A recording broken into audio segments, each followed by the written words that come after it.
فرعون نے یہ سب کام اپنے ایک خواب کی وجہ سے کیا تھا۔ جب نجومیوں نے فرعون کے خواب کی تعبیر بیان کرتے ہوئے کہا تھا کہ ایک بچہ پیدا ہوگا جو تمہاری سلطنت کو نابود کر دے گا۔ یہ واقعہ حضرت موسیٰ علیہ السلام کی ولادت کا ہے کہ کس طرح ان مشکل حالات میں حضرت موسیٰ علیہ السلام کی ولادت ہوئی، اور پھر کس طرح حضرت موسیٰ علیہ السلام نے دشمن کے ہی گھر میں پرورش پائی، اور فرعون نے کون سا ایسا خواب دیکھا تھا جس کی وجہ سے وہ وحشت زدہ ہو گیا تھا۔ آج ہم آپ کو اس ویڈیو میں قرآن مجید کی آیات اور روایات کی روشنی میں حضرت موسیٰ علیہ السلام کی ولادت کے بارے میں ساری معلومات دیں گے۔ فرعون اپنی بد کرداری، بد عملی، ظلم پروری اور تمرد و سرکشی میں مصروف تھا ہی کہ ایک رات اس نے خواب میں دیکھا کہ فلسطین شام کی طرف سے بھڑکتی ہوئی آگ مصر کی طرف بڑھ رہی ہے، اور وہ نہایت تیزی سے سب کچھ جلا رہی ہے، اور تھوڑے عرصے میں سارے مصر کو قبطیوں سمیت جلا دیا ہے، اور اس آگ کی ضد سے بنی اسرائیل بچ گئے ہیں۔ خواب سے بیدار ہو کر بے حد گھبرایا، کاہنوں اور تعبیر بیان کرنے والوں کو جمع کرنے کا حکم دیا۔ سب دربار میں جمع ہو گئے۔ اس نے خواب بیان کیا اور اس کی تعبیر کی خواہش کی۔ ان سب لوگوں نے ایک ہی جواب دیا کہ بنی اسرائیل میں ایک بچہ پیدا ہوگا جو تجھ سے ملک چھین لے گا اور تیری سلطنت پر قبضہ کر لے گا، اور تجھے اور تیری قوم کو تیری زمین سے نکال باہر کر دے گا اور تیرے دین کو بدل دے گا۔ یہ سن کر فرعون آگ بگولا ہو گیا اور کہنے لگا کہ یہ لوگ ہمارے ہی ملک میں پلتے ہیں اور انہی میں بچہ پیدا ہو کر ہمیں تباہ کرے گا۔ یہ کیسے ہو سکتا ہے؟ میں ان میں کسی ایک کو بھی زندہ نہ چھوڑوں گا جو اس خواب کی تعبیر بن کر میری سلطنت کو تباہ کر سکے۔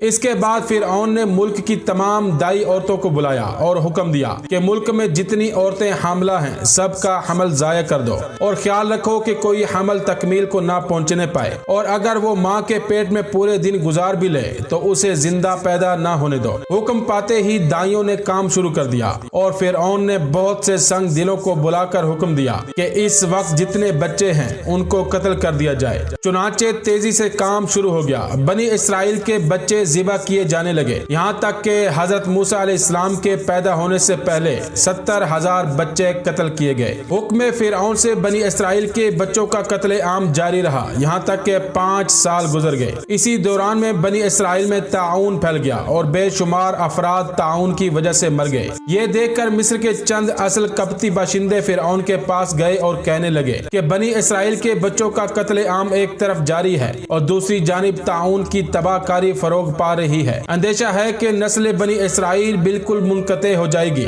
اور اس کا نتیجہ یہ ہوگا کہ ملک کا نظام درہم برہم ہو جائے گا اور ہمارے تمام چلتے ہوئے کام بند ہو جائیں گے۔ فرعون نے ان کی بات پر غور کیا اور اسے معقول خیال کر کے قابلہ دائیوں کو حکم دیا کہ مسلسل بچوں کو قتل نہ کریں اور حمل ضائع نہ کریں، بلکہ ایک سال اپنا عمل جاری رکھیں اور دوسرے سال بند کر دیں۔ چنانچہ اسی طرح کیا جانے لگا۔ ان دنوں میں حضرت موسیٰ علیہ السلام رحم مادر میں آ گئے، اور حضرت موسیٰ علیہ السلام کی والدہ حمل کے ابتدائی دنوں میں تھی۔ تفسیر علی ابراہیم میں ہے کہ حضرت موسیٰ علیہ السلام کا حمل کسی طرح ظاہر نہ ہوا، بالآخر وہ وقت آ گیا کہ آپ بطن مادر سے آغوش مادر میں تشریف لائے۔ بے روایت روزۃ الصفا جس سال بچوں کا قتل بند تھا اس سال حضرت ہارون علیہ السلام پیدا ہوئے، اور جس سال قتل جاری تھا اس سال حضرت موسیٰ علیہ السلام پیدا ہوئے۔ آپ کے بطن مادر میں قیام اور آپ کی ولادت میں خداوند عالم کا خاص کرم شامل تھا۔ جب نجومیوں نے فرعون کو کہا کہ بچہ پیدا ہو گیا ہے تو فرعون سخت غصے میں آ گیا۔ فرعون کے سپاہیوں نے گھر گھر میں جا کر تلاشی شروع کر دی۔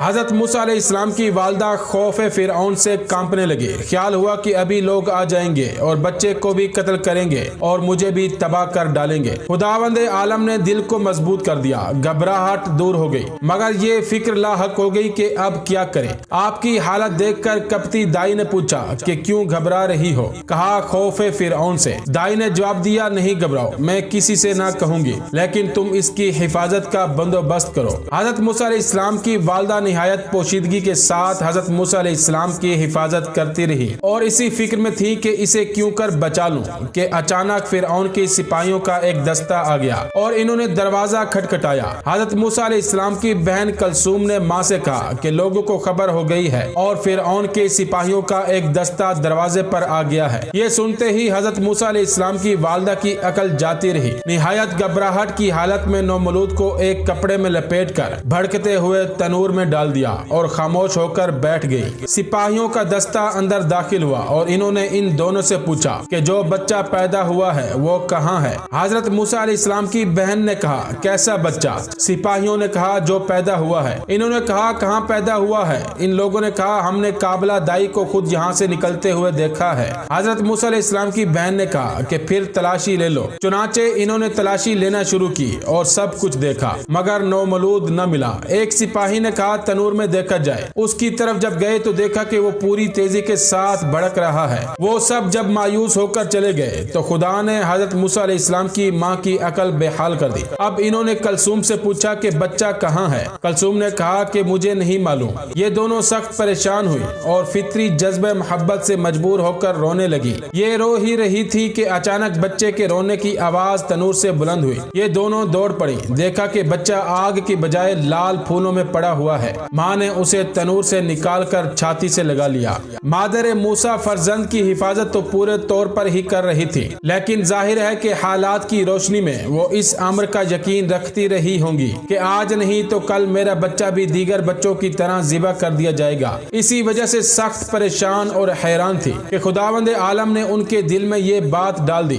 کہ وہ اس بچے کو دریائے نیل کی موجوں کے سپرد کر دیں۔ قرآن مجید کی سورہ قصص آیت نمبر 7 میں ارشاد ہوتا ہے ہم نے موسیٰ علیہ السلام کی ماں کی طرف وحی کی کہ اسے دودھ پلا اور جب تجھے اس کے بارے میں کچھ خوف پیدا ہو تو اسے دریا میں ڈال دینا اور ڈرنا نہیں اور نہ غمگین ہونا، کیونکہ ہم اسے تیرے پاس لوٹا دیں گے اور اسے رسولوں میں سے قرار دیں گے۔ چنانچہ وہ اسی عزم سے ایک نجار سے ملی جس کا نام حزقیل بن صبور تھا اور اسے کہا کہ ایک تابوت بنا دو۔ اس نے پوچھا تابوت کیا کرو گی؟ بے روایت الجزائری انہوں نے کہا ایک لڑکا پیدا ہوا ہے، اسے اس میں چھپاؤں گی۔ انہوں نے جھوٹ کہنا پسند نہ کر کے اس راز کو بیان کر دیا۔ نجار اپنے گھر سے نکلا اور سیدھا جلادوں کے پاس پہنچ گیا جو بنی اسرائیل کے بچوں کو قتل کیا کرتے تھے۔ نجار جب ان لوگوں کے پاس گیا تو گونگا بہرا ہو گیا اور اس نے ہر چند لوگوں کو اشارے سے سمجھانے کی کوشش کی مگر کامیاب نہ ہو سکا۔ بالآخر ان کے افسر نے کہا کہ یہ پاگل ہے، اس کو مار کر یہاں سے نکال دو۔ چنانچہ لوگوں نے مار پیٹ کر وہاں سے نکال دیا۔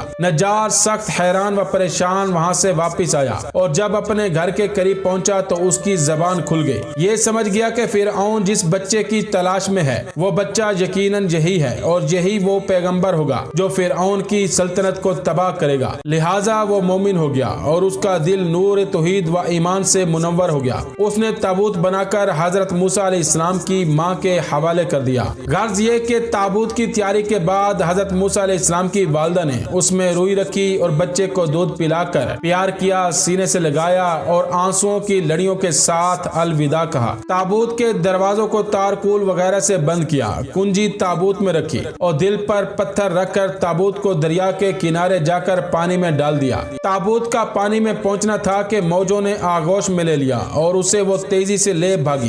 تابوت چلا اور حضرت موسیٰ علیہ السلام کی ماں کا دل بیٹھا۔ وہ آنکھوں سے دیکھ رہی ہیں کہ تابوت کبھی ڈوبتا ہے اور کبھی ابھرتا ہے اور بہتا چلا جا رہا ہے۔ تابوت آنکھوں سے اوجھل ہوا۔ حضرت موسیٰ علیہ السلام کی والدہ کا دل بحر غم میں ڈوب گیا۔ ایک روایت میں ہے کہ تابوت کی موجوں کی آغوش میں دیتے ہوئے مادر موسیٰ ہمشیر موسیٰ کلثوم سے کہا میری بیٹی تو اس تابوت کے ساتھ ساتھ چلی جا۔ وہ بیچاری محبت کی ماری کنارے کنارے دوڑتی ہوئی چلی اور جہاں تابوت جا کر ٹھہرا وہیں یہ بھی ٹھہر گئی۔ مؤرخین کا بیان ہے کہ فرعون کی صرف ایک لڑکی تھی، وہ برس میں مبتلا تھی۔ فرعون اس کے علاج سے عاجز آ چکا تھا۔ آخر میں طبیبوں اور نجومیوں نے یہ بتایا تھا کہ دریائے نیل سے ایک مخلوق برآمد ہوگی جو انسان کی صورت میں ہوگی، اس کے لعاب دہن سے اس لڑکی کو شفا ہو سکے گی۔ فرعون نے اس خبر کے مطابق دریائے نیل میں ایک عظیم الشان محل بنوایا تھا اور اسی میں اس امید سے کہ وہ مخلوق رونما ہو جس کے ذریعے سے میری لڑکی کو شفا ہوگی، خود بھی رہتا تھا اور اس کے ہمراہ اس کی بیوی حضرت آسیہ بھی تھی۔ حضرت موسیٰ علیہ السلام کا بہتا ہوا تابوت جب فرعون کے محل کی دیوار سے ٹکرایا جو درختوں کے گھیرے میں واقع تھا تو فرعون کی بیٹی کی کنیزوں نے دیکھ لیا جو اس مقصد کے لیے وہاں موجود تھی کہ کوئی انسانی شکل کی مخلوق دریا سے برآمد ہو جو فرعون کی بیٹی کی مرض کو شفا دے سکے۔ انہوں نے فوراً تابوت کو پکڑ لیا اور اسے فرعون کی بیوی کے پاس لے گئی۔ قرآن مجید کی سورہ قصص آیت نمبر 8 میں ارشاد ہوتا ہے، فرعون کے اہل خانہ نے موسیٰ علیہ السلام کو دریائے نیل کی موجوں کے اوپر سے پکڑ لیا تاکہ وہ ان کا دشمن اور ان کے لیے باعث اندوہ ہو جائے۔ حضرت آسیہ نے جو ہی صندوق کھولا، ایک ایسا چاند سا بچہ نظر آیا جس کی پیشانی سے نور چمک رہا تھا۔ حضرت آسیہ نے اسے تابوت سے برآمد کیا۔ فرعون کی بیٹی نے بڑھ کر اسے اپنی آغوش میں لیا۔ بے قدرت خدا حضرت موسیٰ علیہ السلام کے دہن سے جو لعاب نکلا وہ اس کے جسم سے لگا اور وہ فوراً صحت یاب ہو گئی۔ اب تو اس کی خوشی کی کوئی حد نہ تھی۔ باپ کو خبر دی، فرعون چلا۔ حضرت موسیٰ علیہ السلام آغوش آسیہ میں تھے۔ فرعون نے جو ہی ان کے چہرے پر نظر کی، حضرت آسیہ سے کہا، مجھے یہ بچہ میرے لیے خطرے کا پیغام معلوم ہوتا ہے، میں اس کو قتل کر دوں گا۔ حضرت آسیہ نے کہا، جس کو قرآن مجید کی سورہ قصص آیت نمبر 9 میں بیان کیا گیا ہے، فرعون کی بیوی نے کہا کہ یہ بچہ میری اور تیری آنکھوں کا نور ہے، اسے قتل نہ کرو، ممکن ہے یہ ہمارے لیے نفع بخش ہو یا ہم اسے اپنا بیٹا بنا لیں۔ اس طرح فرعون حضرت موسیٰ علیہ السلام کو قتل کرنے کے ارادے